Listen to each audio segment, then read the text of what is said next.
Bonjour à tous et bienvenue dans le Grand Bazar sur Maritima TV, sur Maritima Radio. Vous savez que c'est l'émission révélateur de talents en musique dans la région et notre invité aujourd'hui s'appelle Falbac. Bonjour Gilles. Salut Falbac. Salut. Yannick, ton vrai prénom? C'est ça, ouais. Mon blaze, c'est Falbac, ouais. Pourquoi ton blason? Alors, mon blaze. Mon blazer. Mon blazer. Non, mon blaze, en fait, c'est juste une contraction de mon nom de famille avec le côté bac un peu à l'américaine des années 90, Albebac, que mes collègues... Pourtant, t'as pas la carrure de Schwarzenegger. Non, j'ai pas la carrure. Mais ouais, donc voilà, ça a été une contraction, juste une petite rigolade de la part de mes collègues, c'est resté depuis des années. Et puis quand j'ai commencé à me lancer un peu dans la musique, j'ai utilisé ce pseudo. Alors, voilà, tu es originaire de Marseille, quel quartier? Marseille, donc là je suis sur Saint-Antoine. Et sinon j'étais toujours originaire de Marseille, centre-ville, jusqu'à l'âge de 6 ans. Ouais. Mes parents ils ont divorcé, et puis après on est monté sur les Pins de Mirabeau. On va tout savoir de la vie voilà. familiale de Falbac. Non, voilà, c'est juste... sinon Marseille, Saint-Antoine, ça a toujours été un peu ce... Tu es compositeur donc autodidacte, tu t'étais fait tout seul, hein? Tout seul. J'ai toujours aimé la musique depuis mon plus jeune âge. J'ai toujours chanté, dansé depuis l'âge de 3 ans, 4 ans. Et tu danses à la maison ou tu danses comme les pros? Plus trop comme les pros. Avant, ça va. Je gérais quand même un peu. Ouais, ça va. Je gérais quand même un peu, mais après. Est-ce que tu sais faire le moonwalk à la Michael Jackson? Ouais, j'arrive encore à le faire. Okay. Ouais. Je vous le montrerai pour une prochaine émission. Non, mais ouais. Puis sérieusement, je me suis vraiment investi dans la musique à partir de l'âge de 16 ans, 17 ans, dès qu'il y a eu vraiment les débuts de la musique assistée par ordinateur. Et oui, parce que tu es clavier, musique électronique. Voilà. J'ai vu quelques photos de gros claviers d'ailleurs. Hein. Il faut une grande pièce pour mettre tous ces claviers quand on fait de la musique comme toi. Ouais, ça dépend en fait. En fait, j'ai envie de dire aujourd'hui, à partir du moment que tu es très créatif, il n'y a pas besoin d'avoir énormément de matériel. Ouais.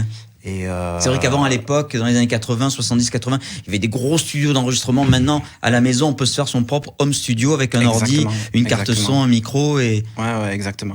Et surtout qu'aujourd'hui, le matériel est de plus en plus qualitatif, les échantillons sonores aussi, entre guillemets, suivant par quel logiciel ou autre VST et programme on utilise.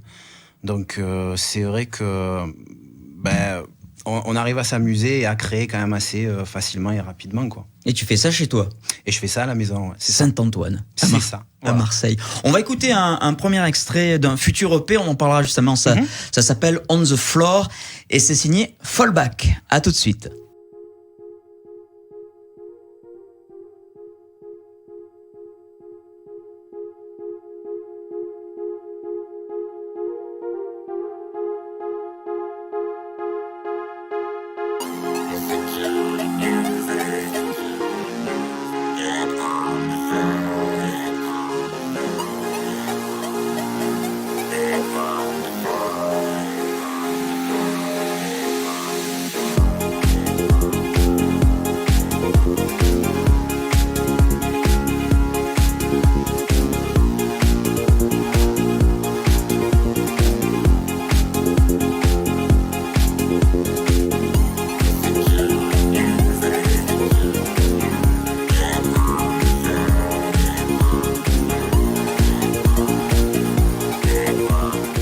On the Floor avec notre invité Falbac dans le Grand Bazar. Alors, quand on écoute ce morceau, tout de suite la sonorité et vocodeur, ça fait penser à du Daft Punk là. Pourquoi tu souris? Parce qu'on te l'a déjà dit. Voilà, c'est le truc qui revient assez souvent. Mais la rythmique, les voix, enfin le son trituré. Alors, Daft Punk, c'est vraiment des artistes qui m'ont beaucoup inspiré, certes, mais comme je dis, je répète assez souvent, j'ai pas attendu Daft Punk pour kiffer vraiment le côté vocodeur, etc. et tout, que j'écoutais déjà dans les albums de Roger Troutman, comme je disais, avec la menace c'était la BO, du film Menace to Society, où il y avait un des morceaux, Computer, qui s'appelait, et qui utilisait énormément le vocodeur, et suite à ça, c'est vrai que ça m'a énormément plu, ce côté électronique qu'il y avait dans la voix, en plus d'avoir le côté groove, un peu disco, pop, etc., ça m'a toujours plu. Donc tous ces éléments réunis, effectivement, malgré même en mettant un peu ma patte sonore, on va dire que ça se rapproche de Daft. Tu as rencontré justement il y a quelques années un des Daft Punk. C'est ça. Ouais, j'avais eu la chance de rencontrer Guy Mann par rapport à un membre de la famille, un membre de ma famille. Guy Mann, alors c'est parce qu'il y a Bangalter, c'est voilà, ça. Il y a Thomas Bangalter et il y a Guy Emmanuel de Omen Christo. Voilà. Ouais. Je sais pas si je le prononce correctement. De toute façon, pas trop taper sur la table, hein, ça résonne. Hein. Et ouais, donc voilà, je l'avais rencontré lors d'une soirée. Il était casqué ou pas non, il était pas casqué encore. Non. Ok. Ça s'était très bien passé et bon ben voilà quoi. Suite à ça, ça m'a encouragé entre guillemets à continuer un peu dans mon style musical. Alors avant de bosser pour toi, tu as surtout travaillé pour d'autres artistes, d'ailleurs dans plein d'univers, rap, hip-hop, musique de film. Alors j'ai fait pas mal d'habillage sonore pour des sociétés comme Canal+, comme M6, etc. Okay. J'ai beaucoup de pubs aussi internes entre guillemets, c'est-à-dire que c'est des pubs qui sont pas automatiquement publiées publiquement, voilà.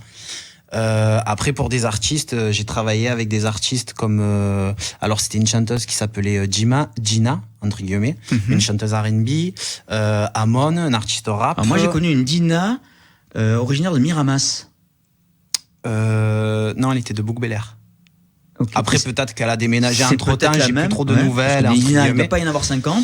Mais sinon des artistes aussi comme Amon, Kate Crow, des rappeurs de Dijon.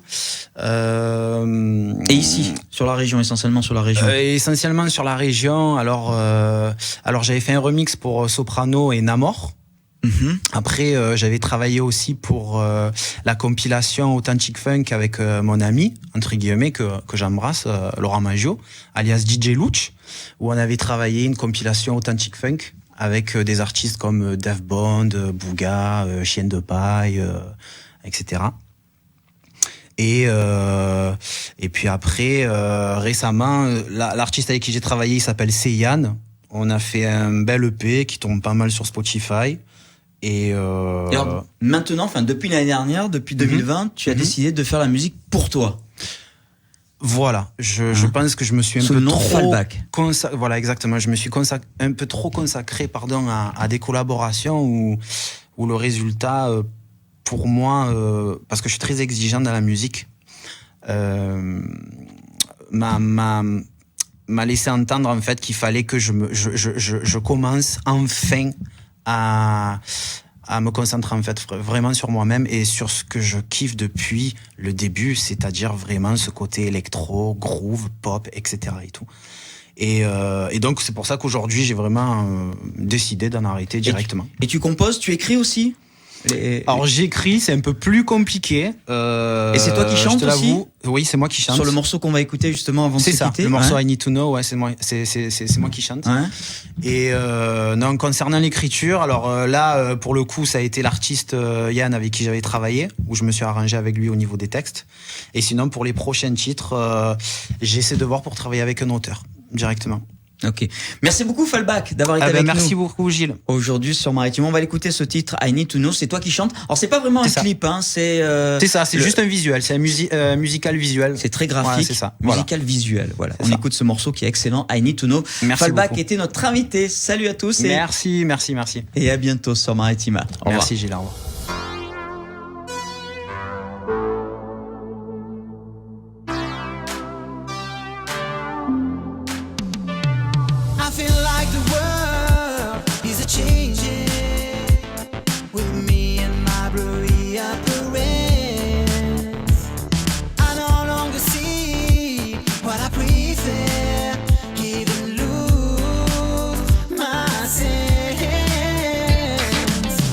So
street.